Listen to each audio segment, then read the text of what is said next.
¿Cómo están? Buenas noches, bienvenidos a Hoy Nos Toca, programa de día martes. Una semana con mucho movimiento en la cuestión economía, presupuesto e inflación. Hoy se conoció el índice inflacionario del mes de noviembre, 2.5. Lo celebró el gobierno. Dijo, bajamos un punto respecto al año pasado. Sin embargo, ya la inflación acumulada a lo largo del año supera los 45 puntos. Todavía falta un mes, va a estar muy cerca de los 50 puntos. Muy lejos de aquel 29% que decía el presupuesto original y esa corrección que hizo Martín Guzmán que lo elevaba al 41%.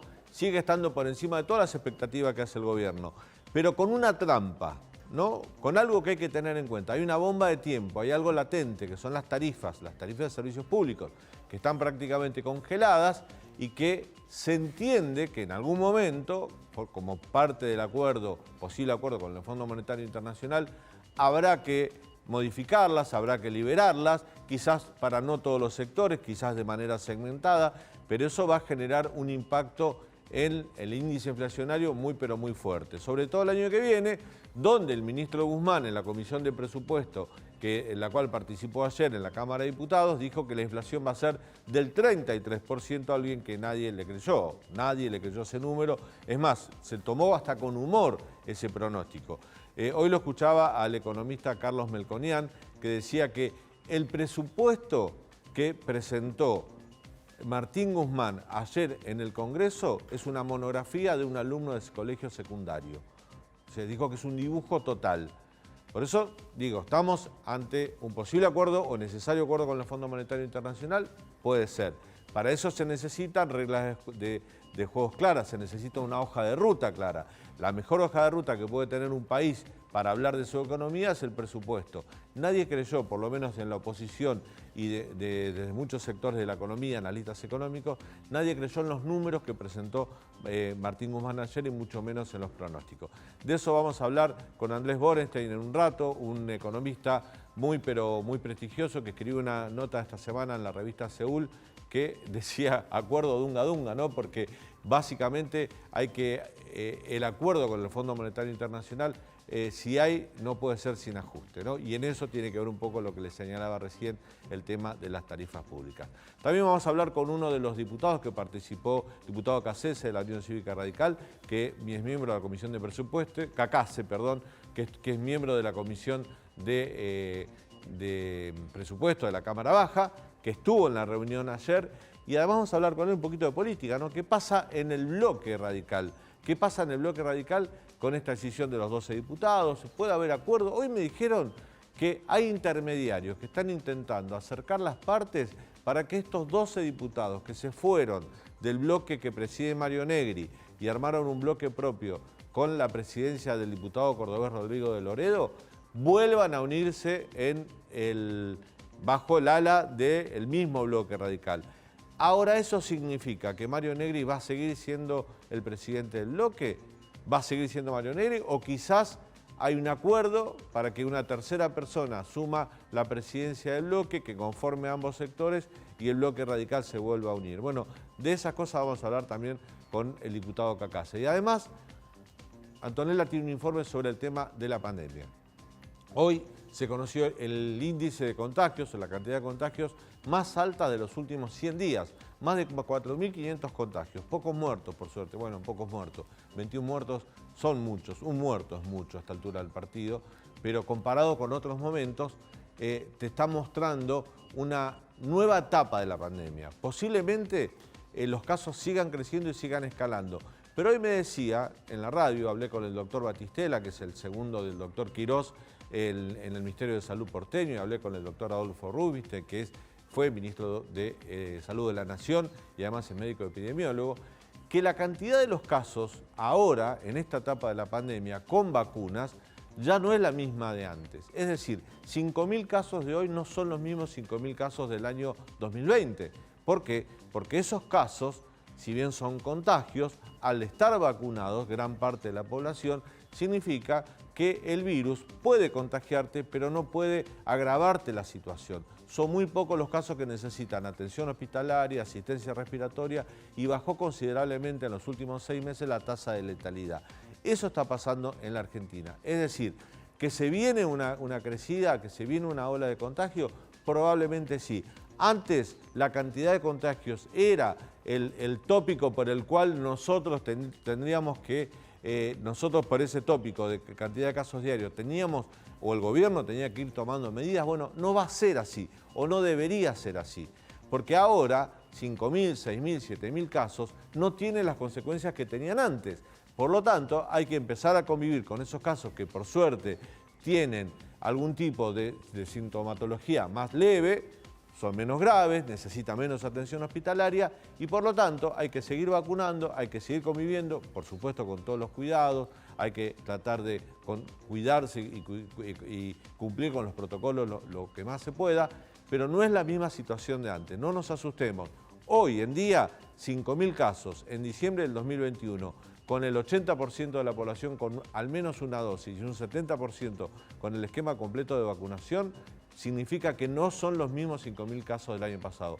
Esto lo tenemos que asumir, lo tenemos que aprender para encarar esta etapa de la pandemia por lo menos con mayor optimismo. Bueno, de todo esto vamos a hablar hasta las 23 aquí en el canal de la ciudad. Te invito a que te quedes.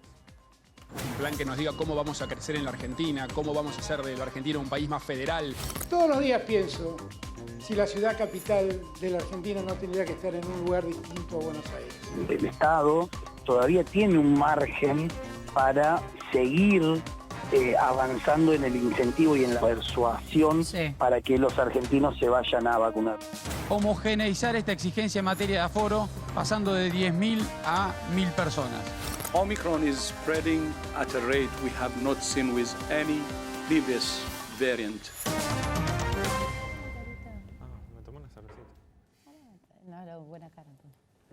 Bueno, me quedo y te reitero esto que dijo hoy Carlos Melconian. Melconian es un economista caracterizado, muy buen comunicador, que suele usar metáforas, yo digo metáforas graciosas, a mí me encanta entrevistarlo, me parece un hombre muy didáctico, pero que dice cosas que van al hueso. Cuando le preguntaron sobre el presupuesto que presentó ayer Martín Guzmán en la Comisión de Presupuesto y Hacienda, dijo, el presupuesto que presentó Guzmán es la monografía, podría ser la monografía de un alumno de colegio secundario, como si fuera un dibujo total. Bueno, vamos a ver qué opina el diputado Alejandro Cacase, diputado radical de la provincia de San Luis, que por supuesto participó de esta reunión. Alejandro, ¿cómo te va? Daniel Santa Cruz te saluda, bienvenido. Buenas noches, Daniel. Un gusto saludarte a vos y a todos allí en el piso. Efectivamente es un dibujo el presupuesto. Pasó algo muy curioso ayer, listaba el presupuesto un préstamo de organismo internacional de 12.500 millones de dólares, que nosotros le dijimos, ¿cómo puede ser? O sea, no puede haber un préstamo tan grande listaban unos organismos que tienen capital muy bajo, como la Corporación Andina de Fomento, y después decía otros. Y entonces se generó la curiosidad, ¿cómo se va a financiar este déficit? ¿Quién nos puede estar prestando 12.500 millones de dólares? Y en el medio de la reunión dicen, no, bueno, ha habido un error, les vamos a presentar una nota corrigiendo eso, y hoy llegó una nota que dijeron, no, bueno, no va a haber 12.500 millones, son 6.000, y en realidad vamos a poner más letras en organismos del sector público, como el Fondo de Garantía de Sustentabilidad de los Jubilados. Lo que hicieron con esa aclaración fue mostrar que efectivamente lo habían dibujado, es decir, que había un enorme déficit que no se sabe cómo se va a financiar, más que con la emisión del Banco Central, porque el endeudamiento no alcanza, los recursos de impuestos no alcanzan, y entonces se había puesto que se iba a cubrir con ese préstamo fantasma de un organismo internacional que no existía, y ahora lo aclararon de esta manera tan burda con esa nota hoy, lo que nos ha llevado a dudar. Y esto por dar un ejemplo, lo mismo pasa con las proyecciones de inflación. El ministro de Economía vino el año pasado y nos dijo la inflación va a ser del 29%. Resulta que estamos arriba del 50%. Admitieron que estaba mal, dijeron, bueno, va a terminar este año en 45. Salió ahora la inflación de noviembre y ya muestra que ya está arriba del 45. Es decir, que para que se dé la proyección nueva que nos hizo corregida Guzmán ayer, tendría que en diciembre los precios bajar, algo que sabemos que es imposible. Claro. Entonces le dijimos, ¿cuál es el sentido de votar esto? ¿Por qué no lo corrigen, lo hacen bien de nuevo para adelante y lo votamos? Pero evidentemente marca que no hay un tema de torpeza, sino que es deliberado el hacerlo así para subestimar los recursos y de esa manera poder tener mayor discrecionalidad en disponer de esos fondos públicos. Eso en definitiva lo que busca. Alejandro, y cuando, esto lo digo con respeto por el ministro Martín Guzmán, ¿no? Porque digo, tampoco es un tema de broma, pero cuando habló de 33 puntos proyectados de inflación para el año que viene, yo vi hasta sonrisas en algunos diputados, como que lo tomaron como una chanza. Claro, es que es lo que digo, yo creo que él es alguien técnicamente competente para saber de que es imposible que tengamos esa inflación. Lo que pasa es que no es serio que se nos mienta por parte de los funcionarios públicos. Y como digo, él el año pasado dijo, va a ser el del 29, y resulta que estamos arriba del 50. Entonces yo respetuosamente le pregunté también, ministro, después de que pasa eso, de que ninguna de las proyecciones que usted nos dice se dan por ciertas, ¿por qué debiéramos creerle ahora? Y bueno, lo van justificando, diciendo que ha cambiado la dinámica de precios. Él mismo reconoce que lo que dijo en septiembre ya no es posible hoy, y sin embargo no lo modifican. Entonces, ¿qué debe uno concluir? ¿Que no saben lo que está pasando? No, sí saben. Lo que pasa es que toda la diferencia entre lo que ellos prevén y lo que efectivamente va a pasar es discrecionalidad. Es decir, si yo digo que la inflación va a ser 33%, aún sabiendo de que no va a ser, y después la inflación termina siendo del 55%, y esos 20 puntos de diferencia impactan el cálculo de recursos, en el cálculo de gasto, y todo lo maneja el presidente por decreto. Y por eso que nosotros no podemos consentir votar ese presupuesto así como está, y es lo que dijimos, no lo vamos a acompañar, porque de ninguna manera podemos consentir que sea un dibujo y nosotros acompañar el dibujo. Pero van a dar quórum. Por otra parte, en la Cámara de Diputados, por ejemplo, que ahora tienen la posibilidad de impedir una sesión aliados con algunos bloques minoritarios, Juntos por el Cambio tiene prácticamente la misma cantidad de diputados que tiene el Frente de Todos, quizás con algunos bloques aliados pueden impedir una sesión. ¿Van a dar quórum para el tratamiento del presupuesto y van a votar en contra? ¿Esa es la estrategia parlamentaria? Claro, y eso es importante explicarlo, porque nosotros nos encontramos frente a un dilema de eso, en el tema del quórum, que resulta que si no diéramos quórum, se llegaría a fin de año y el presupuesto no se aprobaría, pero se podría reconducir el presupuesto actual. Es decir, se podría prorrogar el presupuesto 2021. Si se prorroga el presupuesto 2021, la consecuencia es de que el gobierno tendría todas las herramientas para poder gastar discrecionalmente todo lo que quiera. Lamentablemente, no es como otros países, por ejemplo en Estados Unidos uno no aprueba el presupuesto del Congreso y no hay presupuesto, y el gobierno se cierra hasta que haya un presupuesto, no se puede gastar un peso. Acá el presupuesto no se aprueba e igual el gobierno puede reconducir. Entonces nosotros dijimos, bueno, vamos a estar, para que no tenga más discrecionalidad el gobierno, vamos a dar la discusión a la vez para que el gobierno no nos acuse de obstruccionistas, porque en definitiva ellos son responsables de gobernar y tienen que poder presentar su proyecto, pero nosotros no coincidimos con esos puntos y los vamos a votar en contra, sobre todo también para que muchas de las facultades delegadas que tienen o que se buscan delegar tributariamente no las puedan tener, porque el presupuesto tiene, que no debiera contener normas tributarias, pero las tiene, entre las cuales les permite subir las retenciones, subir los impuestos sobre las importaciones, subir las alícuotas de bienes personales. Todas esas son facultades que se está dando el Ejecutivo, que las tenía por la ley de emergencia y ahora las quiere prorrogar, y nosotros no estamos de acuerdo en que las prorroguen. Entonces vamos a votar en contra para que no las tenga a esas facultades el gobierno.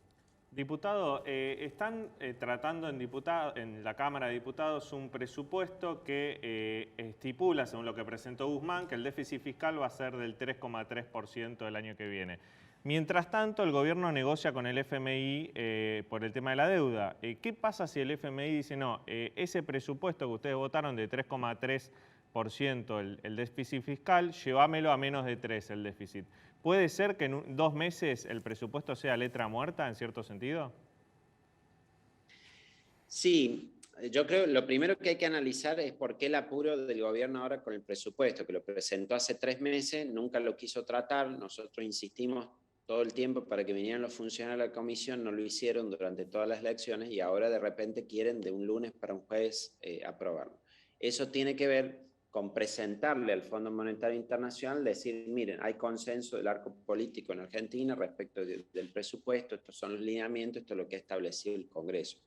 Es una herramienta más que quiere usar el gobierno para la negociación, pero efectivamente, como ustedes marcan, los programas del fondo tienen condicionalidades, es decir, el fondo puede decir, acordamos renovar los vencimientos que tiene Argentina en el 22 y en el 23, pero a cambio tienen que aplicar tales políticas. Y fácilmente esas políticas podrían implicar modificaciones sobre este presupuesto. Sí, lo más sensible me parece que es el tema de los subsidios. Ahí el presupuesto prevé una baja de subsidios sustantiva, que el ministro dice que hay que hacerla, pero no dicen cómo, ni uno pregunta, bueno, ¿cómo van a bajar los subsidios? ¿Van a aumentar las tarifas? Y no admiten que van a aumentar las tarifas, pero no hay otra manera de bajar los subsidios que esa. Y me parece que es el tema central porque no hay consenso hacia adentro de la coalición oficialista en este tema. Es decir, el ministro de Economía dijo, hay que recomponer tarifas, o los subsidios hay que bajarlos porque están favoreciendo a los más ricos. El presidente del bloque oficialista, Máximo Kirchner, dijo, bueno, esas son cuentas matemáticas que no toman en cuenta el impacto que hay sobre la realidad de la vida cotidiana de la gente. Creo que hay un problema ahí de que el oficialismo no está siendo capaz hoy de procesar políticamente cómo resolver ese tema de las tarifas. Bueno, el presidente de tu partido, de la Unión Cívica Radical, Alfredo Cornejo, lo dijo claramente. Si Cristina no firma el acuerdo con el Fondo Monetario Internacional, Juntos por el Cambio tampoco lo va a hacer. O sea, van a pedir que esté la firma y que esté el apoyo público de la vicepresidenta.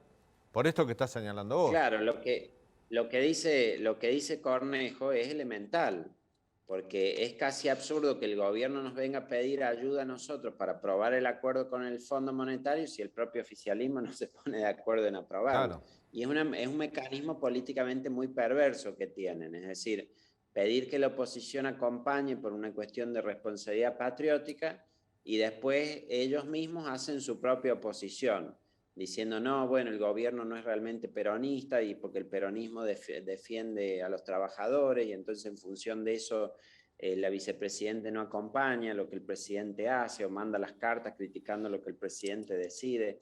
Una mecánica muy perversa. Las decisiones las tiene que tomar el gobierno y primero eso exige que haya acuerdo hacia adentro del propio oficialismo sobre qué tienen que hacer.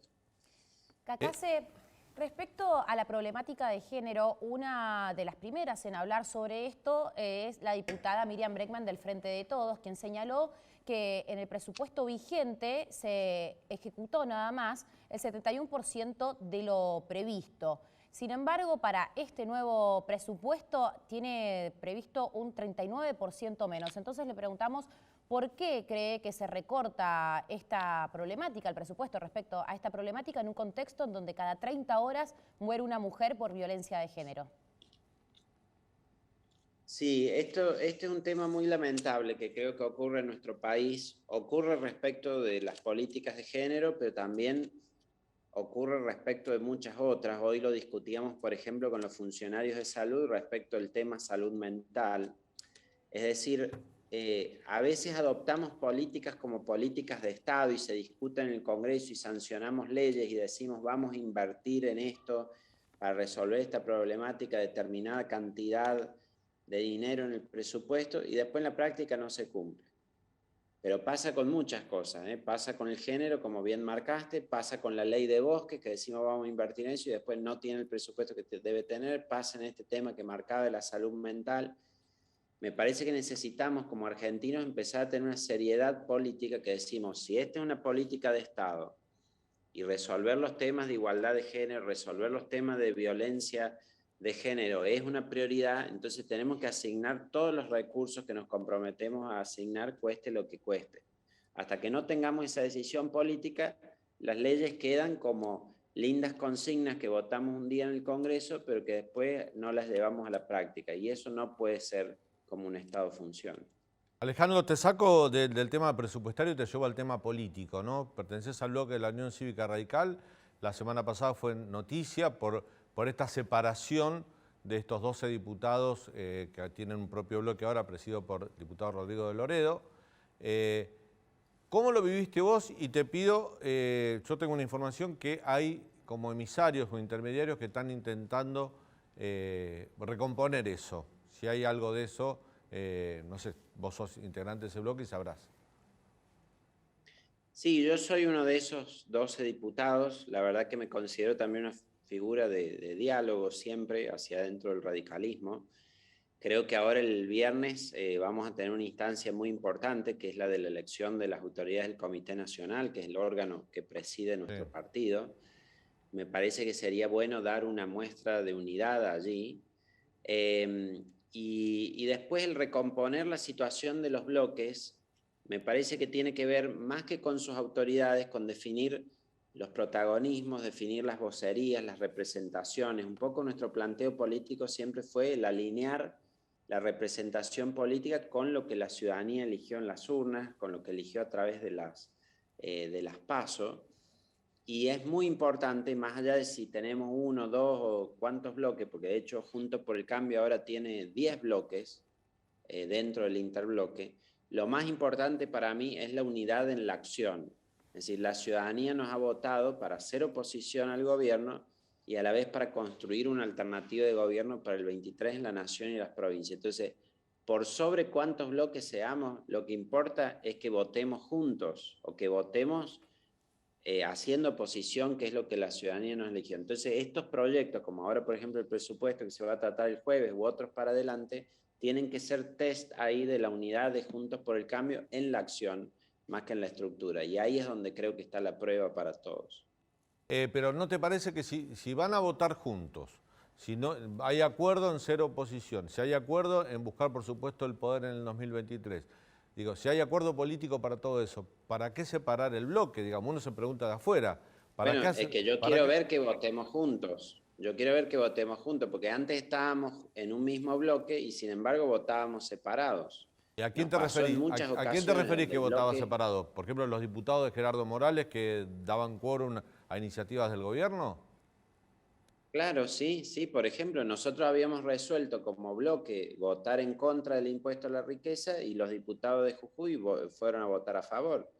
O habíamos resuelto en el presupuesto una postura y ellos fueron y facilitaron al gobierno el tratamiento. Entonces, de nada sirve tener unidad en un mismo bloque si después uno va y vota distinto y no cumple con el mandato de la ciudadanía. Entonces, en este tema, por ejemplo, del presupuesto, nosotros dijimos, vamos a votar en contra.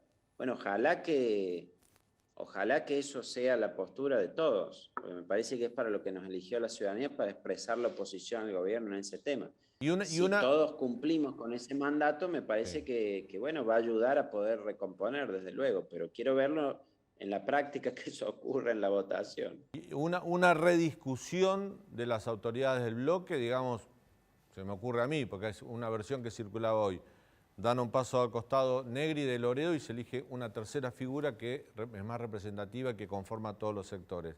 ¿Podría ser una salida?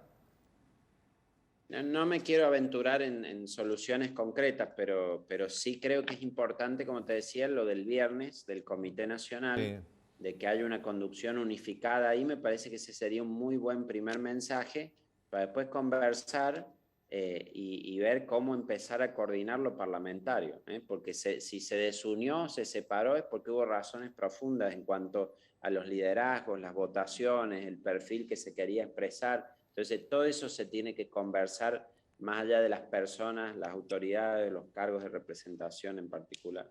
Te hago la última, Alejandro, y agradezco mucho tu tiempo aquí en el canal de la ciudad. Tiene que ver con tu provincia. Desde lejos siempre se ve como los Rodríguez Sá son dueños de San Luis. Es imposible ganar una elección. Estuvieron muy cerca. De hecho, han ganado una PASO. Después se dieron vuelta una elección. Uno cree que con el clientelismo como caballito de batalla, pero lo lograron los Rodríguez Sá. Pero ahora hay como que está cambiando ese mapa político ahí en la provincia puntana. Vos sos uno de los protagonistas. ¿Hay posibilidad de que el radicalismo gobierne en San Luis en el 2023? Sí, sí, ya está cambiando, como marcaste. Años atrás, antes de empezar la elección, ya se sabía que ganaban los Rodríguez Saá. Eso cambió. En el 17, como decís, se ganó una PASO, se perdió una general. En el 2019, cuando yo fui candidato, por primera vez en 20 años, le ganamos la elección general. Yo salí diputado por la mayoría. Y ahora en el 2021 han vuelto a perder en las legislativas nacionales, no así en lo provincial.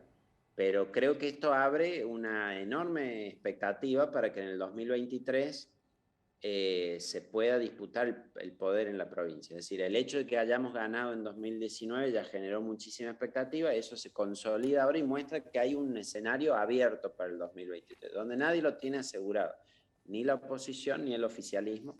Hay que hacer mucho trabajo, hay que ser inteligente, pero se puede efectivamente disputar el poder en la provincia y que de esa manera se termine con un gobierno ininterrumpido de una misma familia de 40 años. ¿Y ustedes cómo está la relación del radicalismo con otras fuerzas políticas, con el PRO, con el peronismo republicano, con gente que enfrenta a los Rodríguez Saá, ¿no? Ha tenido dificultades, Te pregunto por eso, claro. Proceso electoral, sí, entre la UCR y el PRO tuvieron una división ahí, lamentablemente. Yo creo que hay que recomponer, hay que reconstituir, porque el éxito de Juntos por el Cambio en todo el país ha sido a partir de la unidad, ha sido a partir de saber usar las PASO y competir sanamente para determinar los candidatos.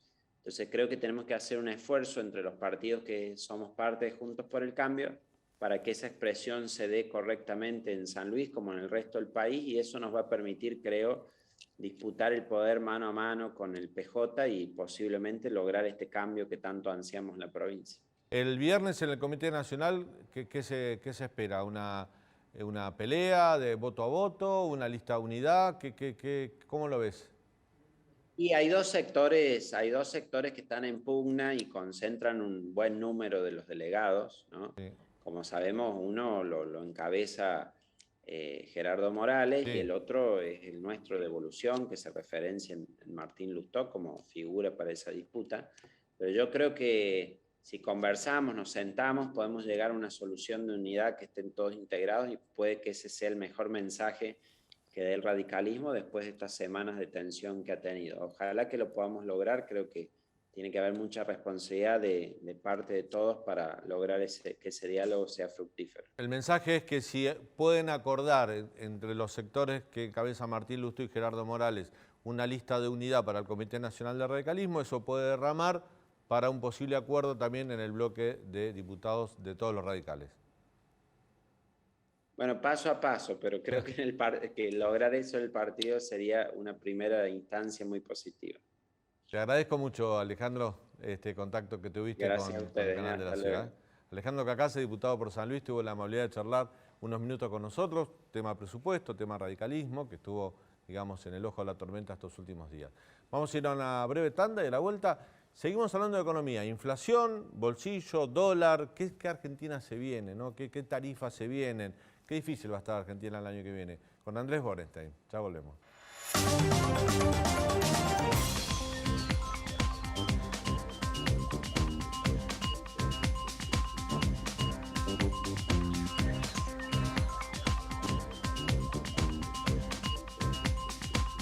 Bueno, la inflación fue uno de los temas del día, ¿no? 2.5 fue, según el INDEC, la inflación del mes de noviembre. En el gobierno lo celebraron, dijeron bajamos un punto respecto a octubre, que había sido de 3.5. Sin embargo, muchos dicen, es mentiroso, ¿eh? Están las tarifas pisadas.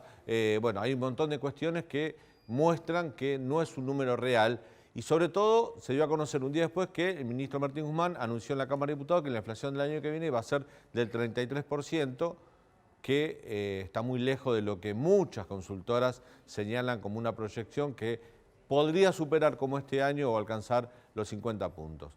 Leandro tiene algunos temas para mostrarnos al respecto. Sí, acordate de Daniel que horas antes de que se divulgue este dato, 2,5% de inflación en el mes de noviembre, Roberto Feletti, el secretario de Comercio Interior, que en octubre impulsó el congelamiento de precios de alimentos, de productos de consumo masivo, de medicamentos, había dicho, si está alrededor del 3% va a ser un éxito para el gobierno. Entonces, como pareció preparada esa declaración, luego horas después se conoció que era el 2,5%, es a nivel mensual el menor índice de inflación desde agosto, desde antes de las PASO. pero como bien decías vos, se desacelera la inflación mensual, pero en el acumulado del año ya es del 45,4%. Por eso ponemos ahí en 2021 ya alcanza el 45,4%. Y la anualizada supera los 50 puntos. Sí, no es un dato menor el del 45. ¿Sabes por qué? Porque Guzmán en septiembre, cuando mandó este presupuesto al Congreso, el 15 de septiembre, el día de la carta de Cristina, él había dicho, bueno, corrijo, el 29% de inflación para este año va a ser 45. Bueno, ya se quedó corto. Va a estar más cerca, falta un mes. Falta un mes, va a estar más cerca del 48, 49% que del 45. Bueno, pero digamos algo.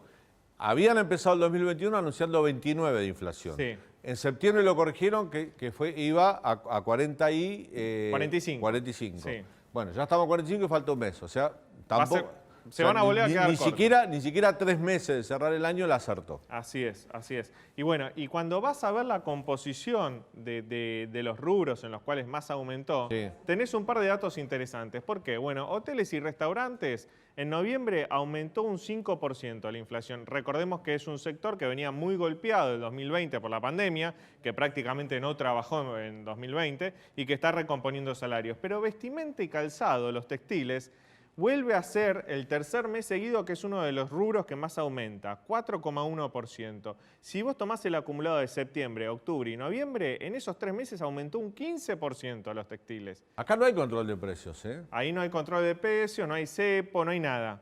Se ve que hay gente amiga, ¿no? La industria textil tiene buena llegada al y gobierno. Tiene poder de lobby con el gobierno. Porque Totalmente. es lo que dicen la gente de los productores de alimentos. Dice, con este sector de vestimenta y calzado, con los textiles no se meten nunca, ¿no? Y no solo ese dato, sino que vos pensás de que los textiles importan maquinaria al dólar oficial, a 104 pesos, Sí. y venden al dólar alternativo, venden al dólar que se maneja Claro. la gente, más de 200 pesos. Entonces hay un subsidio ahí impresionante del exportador al importador, en este caso el importador es el textil. Claro. Después, el tercer rubro que más aumentó, equipamiento y mantenimiento del hogar, 2,7%. Esto tiene que ver con una recomposición salarial de empleadas domésticas. Y si vamos al último dato, que era lo que vos me mencionabas recién, hice una comparación de cuánto aumentó en los últimos 12 meses en el Gran Buenos Aires los textiles, o sea, la vestimenta con la carne. Mirá, da igual. 68,5% la ropa aumentó en los últimos 12 meses, Sí. la carne 68,7%. Sin embargo, desde mayo el presidente decidió suspender las exportaciones de carne porque dijo que había que ordenar el no mercado tuvo interno. éxito, porque esto te muestra claramente que no. No tuvo porque éxito. La vestimenta que no tuvo ningún tipo de restricción, ningún tipo de cepo, 68. Y la carne que se hizo todo lo posible, hasta cepos y prohibir la Y importación. congelamiento de precios. Congelamiento de precios es igual que la vestimenta. Y es llamativo que la carne esté en la agenda del gobierno por las uvas y no la ropa, ¿no? Claro. Porque están subiendo lo mismo en los últimos 12 meses en el Gran Buenos Aires. Estos son todos datos del INDEC. Todos datos del INDEC Oficial. difundidos hoy a las 4 de la tarde. Bueno, muy bien, hablemos de esto, ¿te parece? Con nuestro invitado del día de hoy. ¿Cómo te va, Andrés? ¿Cómo está, Daniel? Andrés Boneste, ¿Todo bien? economista, jefe de Ecoviews. Bueno, ahí te mostramos la inflación. Bueno, fue un buen dato noviembre, pero me parece que no da para festejar. O sea, fue un buen dato en el sentido que todos esperábamos 3 o un poquito más, y fue 2,53. Pero, bueno, primero la inflación núcleo fue 3,25 y no desaceleró respecto de meses anteriores, y los economistas le damos especial importancia porque esa es la que marca la tendencia, entonces no hay mucho para festejar. Segundo, los estacionales, que fueron 0,5. Se sabía que noviembre tenía una estacionalidad buena, fue demasiado buena. Inclusive el famoso tema de los tomates, que las verduras. bajó 33% en el GBA, hizo que los estacionales tuvieran deflación en el GBA, no a nivel nacional. Pero bueno, también diciembre y enero tienen estacionalidad alta, entonces el número de diciembre y enero probablemente de... Hoy mi compañero de La Nación, Alfredo Saiz, escribió una nota en el diario, hablaba de una bomba a tiempo con el tema de la inflación, que son las tarifas. Sí, señor. Coincido con Alfredo. Las tarifas no sabemos cuánto van a subir, pero lo lógico sería que suban más que cualquier estimación de inflación del mes que viene, del año que viene, porque vienen congeladas 2021, 2020 y buena parte del 2019. Es decir, para que te des una idea, los precios regulados, si le ponemos base 100 cuando llegó Alberto, hoy están abajo de 50. O sea, la tarifa de luz y de gas, por lo menos en el Gran Buenos Aires, incide en menos de la mitad de lo que incidía en la canasta de consumo. ¿Pero vos das por hecho que van a subir las tarifas? Mirá, me parece que no tiene muchas alternativas a subir las tarifas. Se viene un acuerdo con el Fondo Monetario. Es cierto que la inflación te va a licuar y te va a ayudar en lo fiscal con las jubilaciones y los salarios públicos, pero no te va a alcanzar. Y además es una cuestión lógica, no tiene sentido, y creo que buena parte de la gente del gobierno lo entiende así, que la clase media y la clase alta pague tarifas de luz, gas y transporte tan bajas. Andrés, mirando para el año que viene, justamente la inflación de 2022, con esta segmentación de tarifas, que es la palabra que utiliza el ministro de Economía Martín Guzmán, y una posible corrección del tipo de cambio, ¿qué escenario de inflación anual se proyectan ustedes para el año que viene? 58, cuando te digo 58, decís, ¿qué precisión? Puede ser 55, puede ser 54, si puede ser 60 también. O sea, mayor que este año. En principio sí, porque tenés que corregir tarifas, que es lo que decíamos recién, tenés que corregir nafta y tenés que corregir el tipo de cambio. El tipo de cambio viene apreciándose fuerte este año y uno dice, bueno, no hace falta pensar en una mega devaluación, pero pensemos solamente lo que implica corregir lo que se apreció este año y volver a el diciembre del 2020 o octubre del 2020. Eso solo ya te va a dar una inflación importante. Aparte tenés inercia, o sea, no es que decís, bueno, y todo lo demás va a estar fenómeno. Tenés inercia, tenés aumentos salariales que se siguen negociando y además vas a emitir el año que viene. Porque si bien yo espero que vamos a bajar el déficit, una parte de esa baja del déficit se va a financiar con maquinita, tenés que seguir pagando intereses de las LELIQs y tenés que comprar dólares. El fondo te está diciendo, y yo estoy de acuerdo, y creo que la mayoría de los economistas estamos de acuerdo, es hay que recomponer reservas. Eso en castellano es, le vamos a pedir al Banco Central que compre dólares. ¿Los dólares cómo se compran? Con pesos. ¿Y de dónde salen esos pesos? Maquinola. Bueno, todo eso va a generar un entorno en donde yo no se me ocurre. O sea, si puede pasar, sí, puede, que sea 33, no puede pasar. Puede pasar que yo la pifie en vez de ser 50 y pico sea 40 y mucho, no creo, pero puede pasar. Pero no, en el escenario base mío y creo que en el de muchos colegas, la inflación es más alta el año que viene. Andrés, nosotros hablamos con Julio Piomato la semana pasada que nos visitó, cuando Martín Guzmán fue a la CGT, según los sindicalistas, dijo no va a haber ningún tipo de ajuste. No va a haber ajuste, no va a haber reforma laboral, no va a haber aumento de tarifas, quédese tranquilo que es un acuerdo más político, no pasa por la economía. Cuando Alberto habló en la UIA, lo hablamos el otro día, bueno, dejó abiertas las posibilidades de una reforma laboral, ¿viste esta cosa de Selig, de convertirse en lo que tu interlocutor te demanda? Bueno, forma parte del juego de la política. En algún momento tenés que jugar, en algún momento se te acaba el verso y tenés que jugar en serio. ¿Es posible un acuerdo con el fondo sin ajuste? No. Vos escribiste algo que no, por eso te pregunto. Dunga o muerte. Dunga o muerte, en Seúl, porque ahí recuperando el viejo chiste, muerte es no hacer ningún tipo de acuerdo, porque la economía no soporta que vayamos al default con el Fondo Monetario y creo que se desordenaría muchísimo más la economía si tenemos un default con el fondo. Entonces vamos a la parte de Dunga. Vos vas al fondo porque tenés un desequilibrio. Nadie quiere ir al fondo, ni Alberto, ni Cristina, ni Macri, ni ningún presidente en el mundo que yo conozca quiere ir al fondo. Si vas al fondo es porque tenés un desequilibrio. ¿Qué quiere decir que tenés un desequilibrio? Que necesitas equilibrarlo. ¿Cómo se equilibran los desequilibrios? Con ajuste. Entonces, obvio, yo soy Guzmán y voy a hablar con la CGT. Bueno, soy Karpov, no le voy a decir a Kasparov cómo voy a abrir.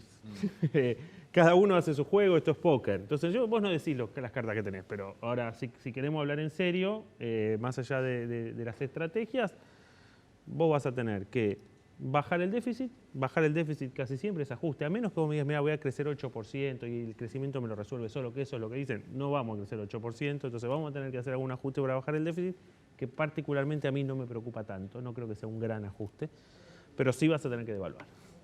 Y ese ajuste cambiario, lamentablemente lo vas a sentir en los salarios. Y no es una buena noticia, no es que yo estoy contento. Espera, ¿vas a devaluar sobre el dólar? Si esa devaluación se va, porque hay tantos tipos de dólares. Yo te pregunto, el oficial. El oficial. O sea, es el único que controlan. El dólar oficial, vos decir, lo van a devaluar. Lo podés llevar a 120, 130, bueno, no sé, tampoco vamos a hacer futurismo. Yo tampoco sé. No sabes. Pero el dólar el que se consigue, porque ese dólar se va a devaluar, pero va a seguir siendo prácticamente imposible para cualquiera de nosotros conseguirlo, comprarlo libremente. El dólar libre, que el que no controla el gobierno, va a tener un reflejo de esa devaluación, ¿o no? No es tan así. ¿Por qué digo yo?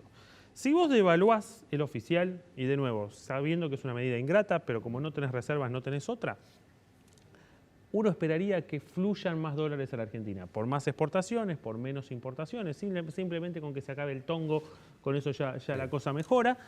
Pero además, vos a 130, 140 necesitas menos cepo.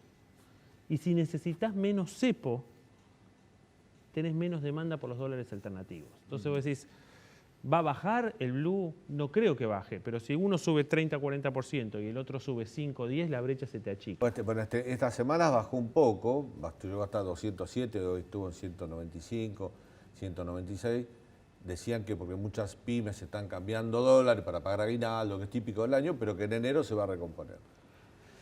Sí, es probable. Yo no me animo a pronosticar el blue, pero claramente en enero y febrero, hoy faltan pesos, por eso hay gente que vende dólares, nos faltan emitir muchos pesos en diciembre. En enero de nuevo la gente le gusta tener pesos porque sale de vacaciones, porque los cajeros en la costa no andan y la gente anda con efectivo.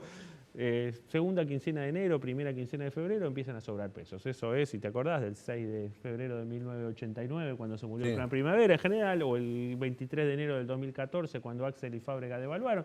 En general las devaluaciones argentinas no de casualidad vienen sobre fin de enero, principio de febrero, que es cuando la demanda de pesos cae. Ahora, Andrés, la semana que viene el gobierno tiene que pagarle al FMI más de 1.800 millones de dólares. En ese sentido, ¿cómo quedan las reservas y si ese pago acelera una eventual devaluación? Mirá, las reservas hoy están netas en 5.500 millones más o menos, de los cuales una parte es oro y otra parte son DEX. Los DEX se van a ir en este pago que vos mencionás y después tenés, ojo, que el 9 de enero pagar dólares que ya no, dólares constantes y sonantes a los bonistas, que creo que son alrededor de 700 palos más. Van a quedar chiquitas las reservas. Vos podés usar un poquito de dólares de encaje, sí, Cristina ya los usó, pero claro, el mercado está mirándolo con lupa. Entonces, ya no es, yo creo, de a poco se va transformando en que no sea una decisión política o de política económica de evaluar, porque de nuevo, si yo fuera presidente, tampoco querría devaluar. El tema es que, claro, nosotros tenemos una frase, un cliché en economía que dice, en economía manda el brazo corto. El brazo corto hoy son las reservas que no hay, porque si vos tenés 20.000 millones de dólares de reservas, decís, bueno, no quiero devaluar, vendo y me aprecio el tipo de cambio como hizo Cristina en el 2014-2015. Eso se puede hacer. Si te querés gastar las reservas, ahora el problema es que no te las podés gastar, entonces no tenés demasiadas alternativas. Ya vimos, fíjate, la industria en octubre cayó, pese a que uno ve que hay mucha demanda, que la gente está copando los restaurantes, los bares, los hoteles, la industria cae. ¿Por qué cae? Porque cayeron las importaciones. Claro, porque no hay dólares. Porque no hay dólares para importar. Entonces, si vos podés apretar más el cepo, siempre se puede apretar un poco más el cepo. Lo que pasa es que eso tiene costos. Andrés, yendo un poco más a lo cotidiano y respecto al acuerdo de precios, ahora se habla de un aumento trimestral de precios. ¿Usted cree que esto se vaya a sostener, que vaya a servir o que va a terminar afectando al bolsillo de los consumidores? Mira, los acuerdos de precios, los congelamientos, eso nunca sirvieron. O sea, es como si vos decís, mirá, ¿viste que servía porque en noviembre el indicador fue bueno? Bueno, si tu partido es de un mes, ponele que en noviembre lo ganaste. Ahora, si en enero los van a subir, como bien vos decís, y yo creo que si los van a insistir con que la política antiinflacionaria sea control de precios, vamos a empezar a tener escaseces. A lo mejor se cumple el control de precios, pero lo que no vamos a conseguir son cantidades. Vamos a empezar a ver góndolas vacías. Eso es de manual. O sea, puede ser. El control de precios te puede servir si vos en el interín haces el laburo duro, que es bajar el déficit, dejar de emitir. Entonces vos decís, bueno, bancame. Voy a hacer una medida que no es lo ideal, pero por 3, 4 meses hasta que yo me ordeno. No me da la impresión de que eso sea lo que está pasando en Argentina, por eso creo que no van a funcionar. La última cortita, Leandro. Andrés, te llama, esto no va a pasar, pero planteamos el escenario. En este escenario de que se caen las reservas, acelera la inflación, te llama Alberto Fernández y te dice, Andrés, ¿qué medida tengo que tomar para zafar esta situación? ¿Qué le aconsejas? Mira, rápidamente yo diría dejar de decir tonterías y enfocarte en hacer el acuerdo con el Fondo Monetario, dejar de ser el famoso sommelier de capitalismo como lo llamo yo, tratando de explicar. Enfócate en decir lo que hay que decir para volver a generar confianza. Vas a tener que devaluar, cuando devalúes vas a tener que subir la tasa para anclar y para que el mercado se convenza de que esta es una devaluación por única vez. Los efectos de shock, por más duros que sean, si están bien hechos, es la única vez que devaluás. Si vas devaluando de a poquito y no convences a nadie, es como una droga. Tenés que devaluar más al segundo mes y más al tercer mes. Entonces yo me enfocaría en cómo hacer una devaluación que sirva, que deje a la Argentina mejor posicionado y que pagar algún costo en el primer semestre del año que viene, pero que el segundo puedas salir arando. Gracias. El siguiente te va a decir Alberto Fernández. Next. Gracias. Next. Gracias a ustedes por Gracias por invitarme. tu visita. Vamos a hablar de un tema nada que ver con la economía, un aniversario que se cumple mañana, muy pero muy importante para la historia del país y los derechos humanos. No hacer lugar a los planteos de prescripción de la acción penal interpuestos por las defensas por tratarse los hechos juzgados de delitos de lesa humanidad implementados mediante una práctica sistemática y generalizada de sustracción, retención y ocultamiento de menores de edad, haciendo incierta, alterando o suprimiendo su identidad en ocasión del secuestro, cautiverio, desaparición o muerte de sus madres, en el marco de un plan general de aniquilación que se desplegó sobre parte de la población civil con el argumento de combatir la subversión, implementando métodos de terrorismo de Estado durante los años 1976 a 1983 de la última dictadura militar. Hace 38 años atrás, un 14 de diciembre a esta hora, el presidente de ese entonces, Raúl Alfonsín, que hacía 3 días que había asumido, estaba en Casa de Gobierno, estaba reunido con Raúl Borrás, el ministro de Defensa, con Germán López, con sus miembros más cercanos y de mayor confianza, y les comunicaba que iba a publicar un decreto al otro día que iba a llevar a juicio, que iba a crear la CONADEP y que iba a llevar a juicio por crímenes de lesa humanidad a los miembros de la dictadura militar argentina. Este decreto se conoció el 15 de diciembre, mañana se cumplen 38 años, y fue un hecho histórico para toda la lucha de derechos humanos, no solo de Argentina, sino del mundo, porque es un ejemplo que no se vio en otros países de Latinoamérica. Ningún país latinoamericano, por ejemplo, y ningún país europeo salió de una dictadura juzgando de manera inmediata a quienes habían cometido genocidios y atropellos y violaciones y aberraciones a los derechos humanos. Eso lo hizo Argentina y lo hizo el doctor Raúl Alfonsín a lo largo, no lo hizo él, lo hizo la justicia, los llevó a un tribunal civil, fueron juzgados, primero se creó la CONADEP, se juntaron las pruebas, hubo un fiscal que trabajó y nos emocionó a todos el día del alegato final cuando nos habló del nunca más, que por suerte nunca más se cumplió. Pero les quiero recordar esto porque se habla poco de este evento, se habla poco del 15 de diciembre del 83, el día que Alfonsín envió a juicio a las juntas militares. El otro día, en el acto del festejo de la democracia al frente de todos, no se habló de este tema. Y no se habló, no sabemos si por mala memoria o por un efecto vergonzante, porque se ha hecho mucho del lado de los derechos humanos, sobre todo en la última etapa del kirchnerismo, derogando las leyes de impunidad, llevando a juicios a las juntas militares que habían sido indultadas por otro gobierno peronista, que era el de Carlos Menem. Se hizo mucho, pero no se hizo nada, ese sector de la política, cuando había que hacerlo en el 83. Recordamos el otro día con Federico Storani, que nos visitaba acá, que en esa campaña Italo Argentino Luda, el candidato del Partido Justicialista, prometía respetar el decreto de autoamnistía de las juntas militares.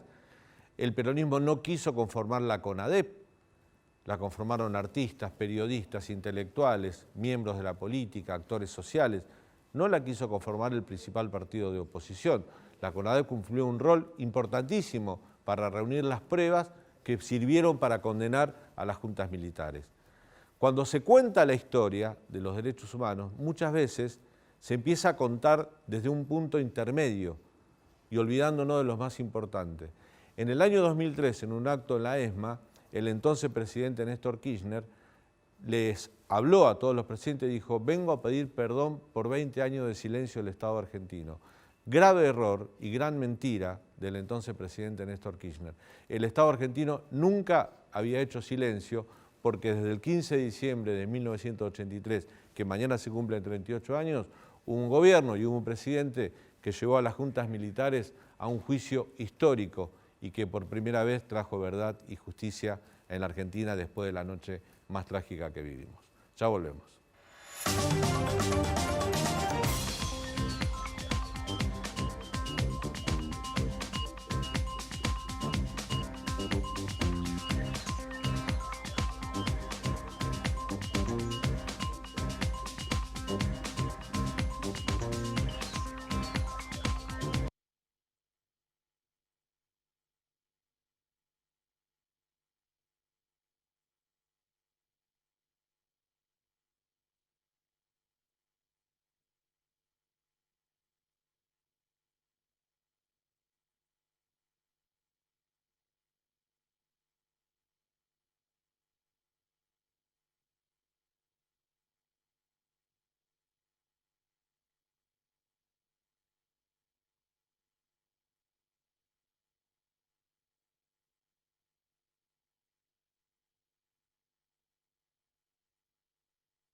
Último bloque de Hoy Nos Toca. Bueno, hoy fue el día con mayor cantidad de contagios de los últimos 100, 4.555 contagios de COVID, por supuesto. Está la variante Omicron, que hay un dato con la Omicron, está presente en 68 países, pero hasta ahora dejó solo un muerto. Se ve que es mucho más leve.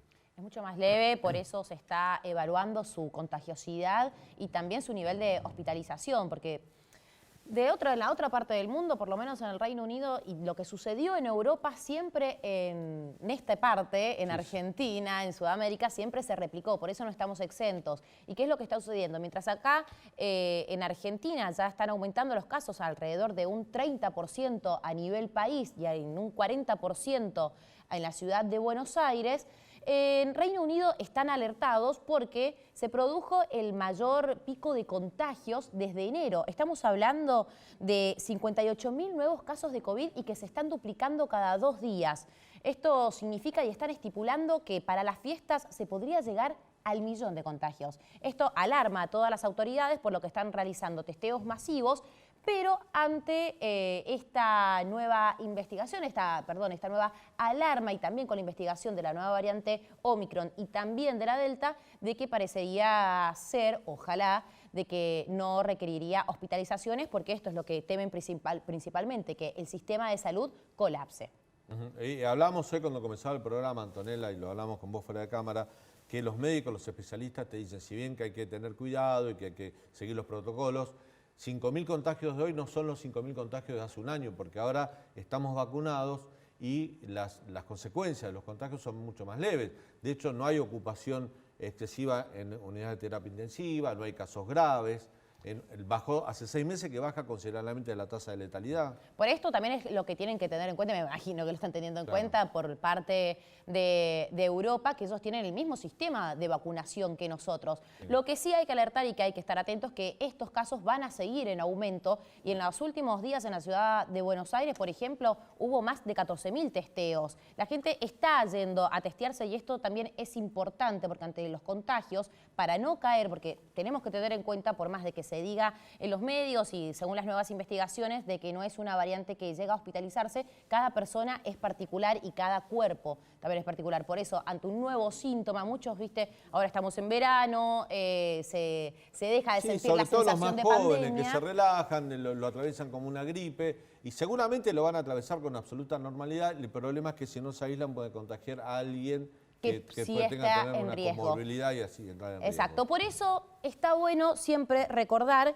que se pueden ahora, o sea, para poder solicitarlo ante esta gran demanda que hay por lo menos en la ciudad de Buenos Aires, se deben solicitar turnos para irse a testear y lo pueden hacer en buenosaires.gov.ar/test o si no recurrir a los centros de testeo principales. Porque la última semana, te digo, algunos centros de testeo colapsaron y había colas, algo que no se veía viendo.